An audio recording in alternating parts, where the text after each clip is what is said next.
Hi everybody, welcome back. I'm Dorothy. I am a professional astrologer. You can find me on the web at nhastrologer.com. There you can contact me if you would like your own private sessions. And I'm teaching classes online. You can connect with me there as well. And Facebook, Dorothy Morgan Astrologer. So today what I want to do here is, and this is a new format for me. I've been watching and I've been trying to figure out if I want to do the whole year for each zodiac sign, or if I wanted to continue doing once a month for each zodiac sign. Now that is a huge amount of hours. I can't do it anymore. So what I'm going to do is I'm going to do a 3-month forecast for each zodiac sign. So January, February, March, or basically the winter months, the winter season, and I will work on that for you. And if you want to see the first part of the winter, you go back and you watch the December forecast for your zodiac sign. Okay, so this intro will be in every video, just so you know. Watch the time. If you want to go watch another one, you can skip past this point. All right, thank you for watching, and let me get started. Hi Sag. All right, let's get this started for you.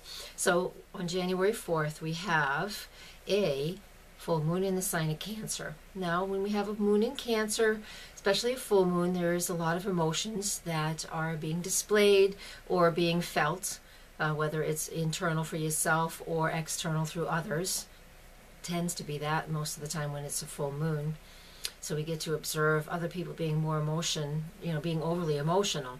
This is going on in your 8th house, and that 8th house is the place in the astrology chart that is about transformation. So maybe you are helping somebody through some type of transformation, and it is an emotional piece for you, because there's something about it that is very connected.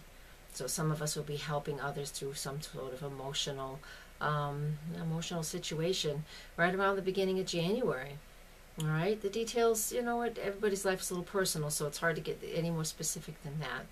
Now the 8th house with that new moon is also the area of outside resources. So finances and financial situations might come to a head, just so you can pay attention. There might be something that you need to spend money on you're not prepared for in regards to your home, because Cancer energy is all about home and family. So there might be an expense that comes up that you weren't ready for. I just want to move on. All right, so that's a little bit there for the beginning of January. You also at the same time have 4 planets. We have 4 planets in the solar system that are in the sign of Capricorn. They are in your 2nd house, and that 2nd house is also a money house. It's where we focus on our values, how we earn our living, what we do using our own personal skills and talents to earn money. With Capricorn in there, it's always in that part of your chart. All right.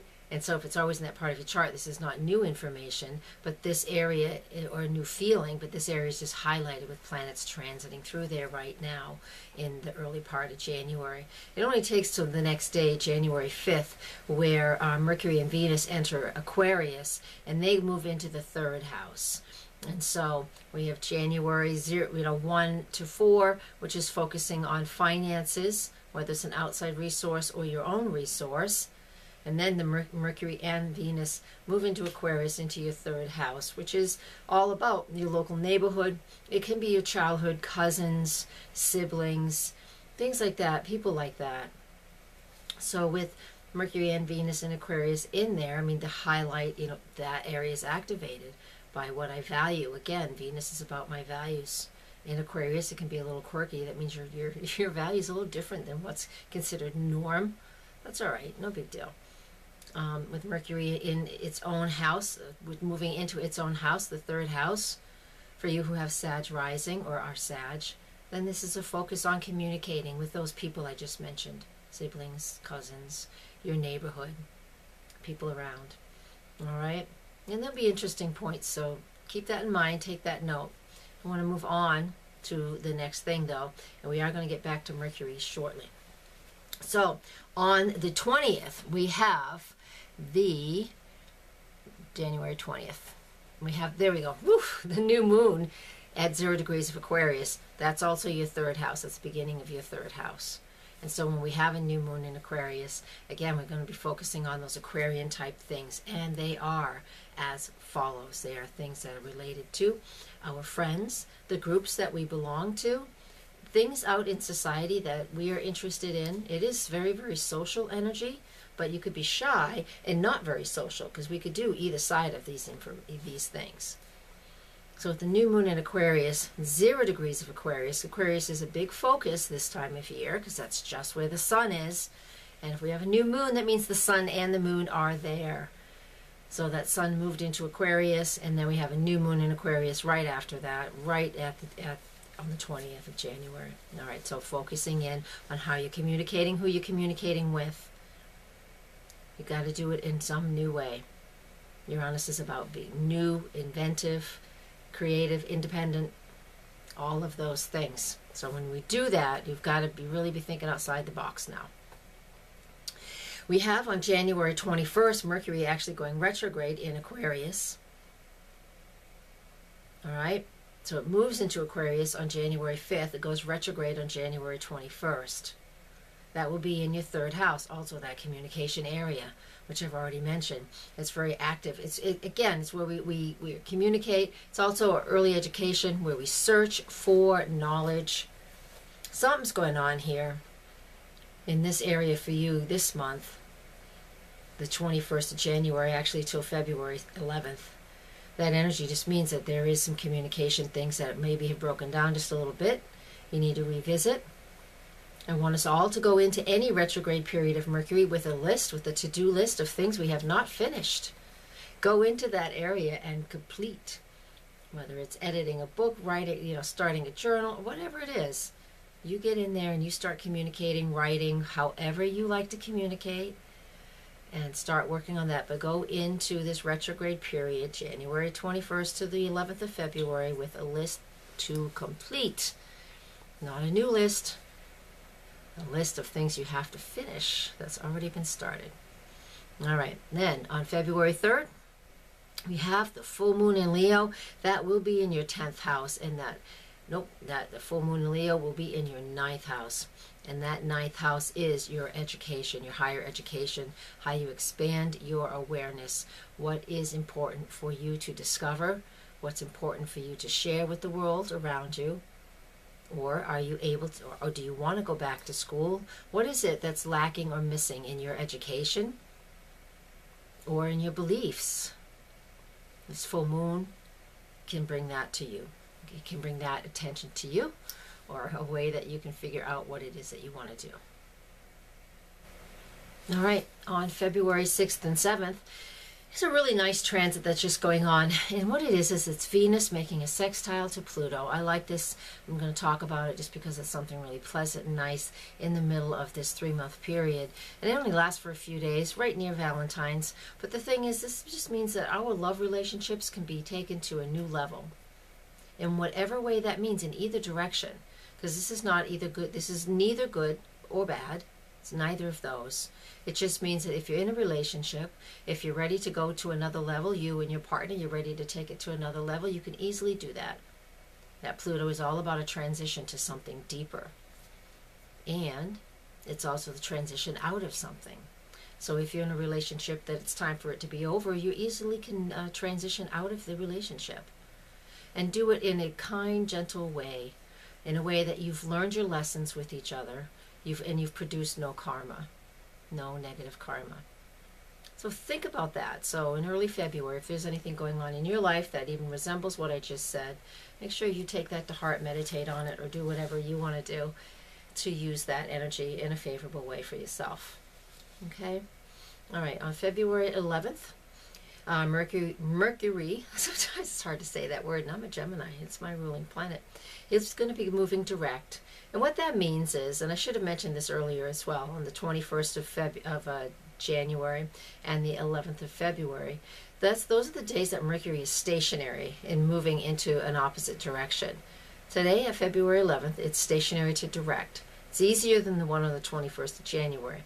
Needless to say, when the planets, especially Mercury, is stationed, that means that nothing is moving.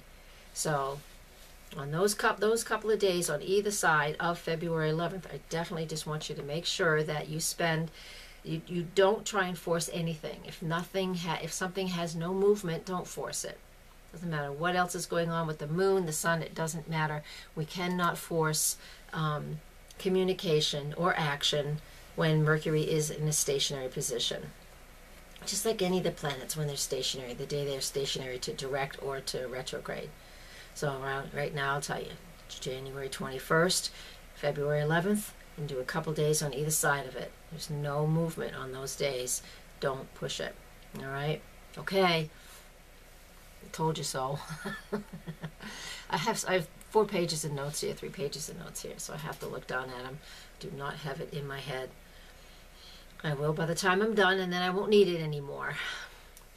The new moon on February 18th is at 29 degrees of Aquarius. It's not typical to have a new moon in the same sign 2 in a row. But it does happen when it's like this, you know.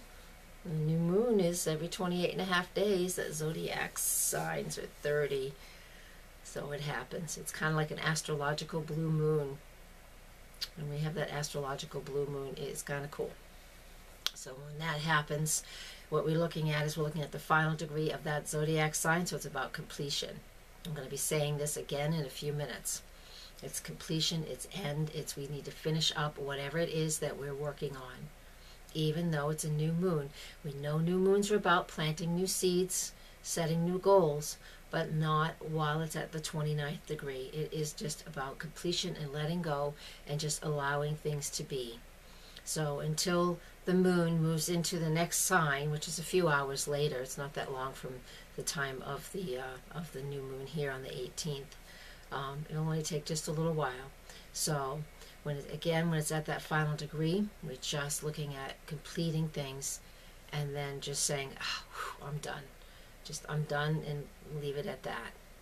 And then a little while later, in the evening on the 18th, when the moon moves into Pisces, then it's better. The sun will move into Pisces in the evening as well on the 18th. It's like at 6:45 p.m. on Eastern time in the United States. So that evening, that just means that once the sun moves into Pisces and then the moon moves into Pisces, we're much more flexible. Then we can start setting our goals. And the goals we can set, it's kind of hard to set goals when this Pisces is, because Pisces is so mutable. It's water, it's mutable. It is what it is. It's like, well, whatever. I'm chilling. I'll go with whatever happens. Set new goals if you want.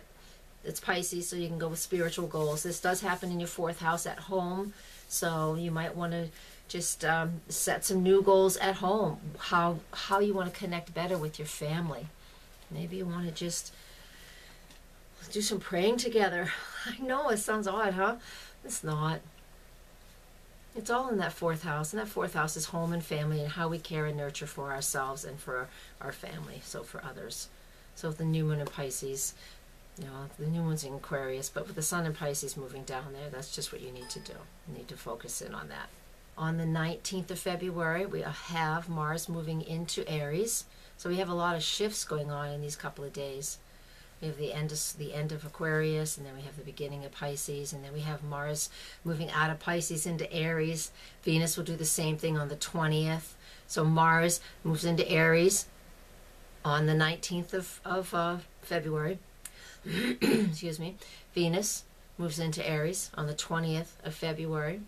And then on the 22nd, Mars and Venus will conjunct. Venus will catch up with Mars, and they'll be walking together for a week or so. So basically, this whole week from the 19th on, it's pretty cool because the Mars and the Venus together, that's the masculine and the feminine.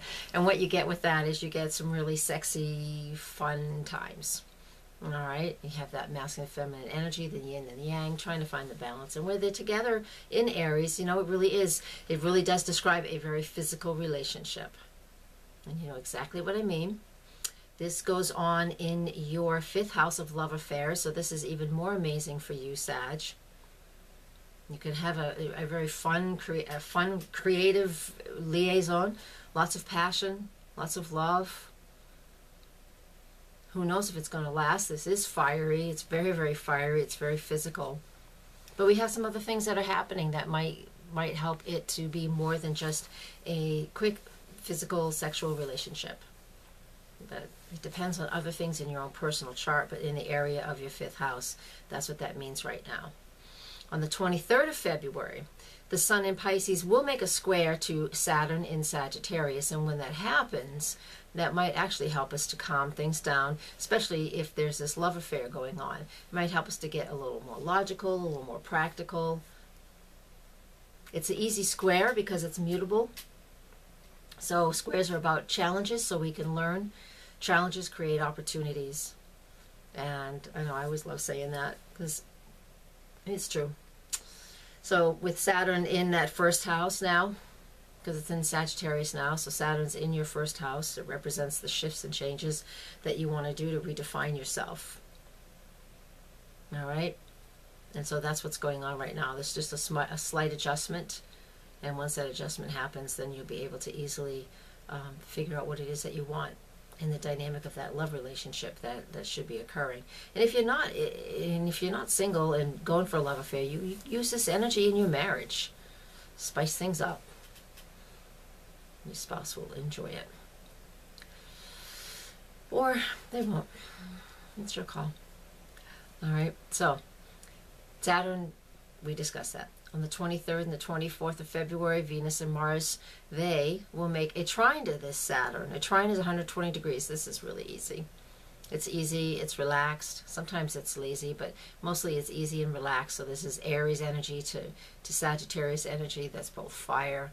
So there's a lot of life in this trine aspect between Mars, Venus, and Saturn. This will stabilize a relationship that might end up being something that's a little more permanent than just a love affair. So your heart might get involved. All right, I'm going to finish February with the Sun and Neptune in a conjunction on the 25th, again in your 4th house. So there's something that's fogging up the work, so you're not able to see things clearly. All right, just keep that in mind. Just allow your spirit to shine through, allow your intuition to play a role in whatever's going on at the end of February for you. Meditation, prayer, soulful work helps. Just keep that in mind. All right, on March 5th, we have a full moon in Virgo, and that is going on in your 10th house. That 10th house is your career sector. Full moon in Virgo, that Virgo energy is all about the details. This is somebody who's a bookkeeper, an accountant, somebody who must pay attention to the details. Virgo is also a healthcare providers. So if any of those careers match you, then the full moon here is going to highlight that. It's going to show you where you either need to make some adjustments and let something go, or where you need to request, say, more work, more hours, more education, and something like that. And it's all up to you. That means the sun is down in your 4th house. We've already established that. So the sun is shining its bright light in the home, while the full moon is reflecting the light in your career sector. So you're working on finding a balance between the two. On March 10th, there was a wonderful fire trine between Mars and Jupiter. This is a really nice thing. It's all about you, what you want, what we want creatively, how we're expressing ourselves creatively. This is a wonderful opportunity in the middle of March to really be creative and to find what we want to do that we're very passionate about at this point in our life. Okay? On the 11th, we have a very volatile transit going on now. So while Mars and Jupiter are all about what we want and how we can be creative, Mars and Uranus are making a conjunction, which means Uranus and Jupiter are also conjunct. So this could be volatile. This could be big. Mars, Uranus together causes sudden, unexpected shifts and changes. It's in Aries, so it's all about the self and the I am and people being very selfish. People can really start wars under energy like this if it's not channeled properly. Find this day, take this day somewhere around here. It's in your 5th house again, and that's where you are creative, expressive. Make sure you're using this energy in a very positive way. Find a very active, creative way to work your Mars that day. Be very active, be very creative. Do not sit still. Do whatever you can for work and whatever you can for extra work Like, you know, if you jog, if you're usually a person who goes jogging, well, go jogging and lift weights. No, see what I'm saying? Just find your creative expression and find your way to physically move a lot. And it will keep that Mars-Uranus energy from building up, because that is so, it's explosive at times. Jupiter is involved, so Jupiter will inflate those feelings too. All right. So we got a little bit of a sticky dance around the 10th and the 11th of March. It's fun, but it's also a little bit of a sticky dance. We'll see whatever that means, right? I don't know where those words come from sometimes. On the 14th, then we have Saturn making a station, and it will move retrograde for the next 4 months, 4.5 months, and that is in your solar first house. And with Saturn in that first house, like I've already mentioned, it's all about you redefining who you are, and you know, it's a whole new shift for you in redefining who you are. And when Saturn goes retrograde, it's actually going to go back into the 12th house into Scorpio for a few months. And so I'll probably get into that in the next forecast. It does go back into Scorpio in March, not in the March time period, but further on. So right now it will be retrograde in Sag, in your first house. Any physical changes you've made to your physique, to your body, whatever, you're just going to be redoing something. You're going to be figuring out if something works or not. We're trying to establish ourselves as a whole new individual at this point. It's a 28-year cycle when Saturn comes through the first house. It takes 28 years for it to come back around. It's been a long time since it's been there. So you're going to redefine who you are just a little bit. It takes time. It's a 2.5-year transit, so it's only just started. Let's move on. Venus enters Taurus, and that will be on March 17th, and that will be in your 6th house, and that's really nice. That's a great bonus at work. That's an added, it could be not much added responsibility at work, but it looks like a financial bonus. Venus in the 6th house just means that we're wanting to add a little more beauty into our everyday life as well. And again, Venus also represents money. So, and the 6th house is our job. So you might get a raise, or you might just start decorating and bringing something beautiful in. We're in the dead of the winter, almost ready for spring at this point, but we'll start bringing in spring flowers and have them inside. It's all we can do around here in New England at that point in time. It's just what I would be doing. Okay, so let's finish up with the new moon. It's a solar eclipse. It's on March 20th. It is a super moon as well. And it is at 29 degrees of Pisces at 5:36 a.m. on the east coast of the United States. This is the last degree of the zodiac. And so what that is all about is a culmination. What we have here, and I'm gonna read this sentence word for word because I wrote this a while ago, and it's very appropriate for us on this day, because new moons are usually about setting new goals, but we do have to wait approximately 12 hours, actually a little over 13, because it's at 6:45 p.m. when the sun enters the sign of Aries. The moon will enter Aries earlier than that, but until the sun and the moon enter the sign of Aries, we need to wait for that void of course period to end. So I want you to, at 5:36 a.m., we have that new moon eclipse, but not until 6:45 p.m. would I recommend that we do any new goal setting and celebrate the new year. Because what happens when the sun enters the sign of Aries, it's our new astrological year, and it's the spring equinox in the northern hemisphere. And it's all about creating new. So for that whole day, March 20th, between 5:36 a.m. and 6:45 p.m., I want you just to continue to release. And here's the sentence I want to read to you. So we all have a chance to go over what our lives have been about over the last year and gather our thoughts so we can manifest something new that matches who we are now. Because when we release and let things go, a piece of us goes with it. It's fine. It's okay that that happens. But this is what we're looking for in this energy. All right? So we're creating something new, but we need to definitely do some reflection during the day. Just picking up some stones. My amethyst. I like my amethyst. Spend the day in reflection if you can. All right, I'm going to leave you with that because that's a lot of information. Thank you for watching. Please share.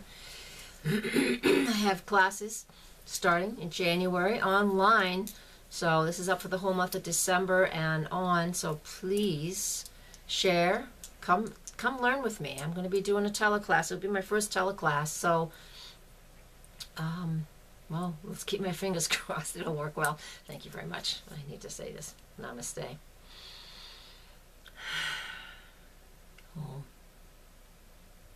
Blessed be.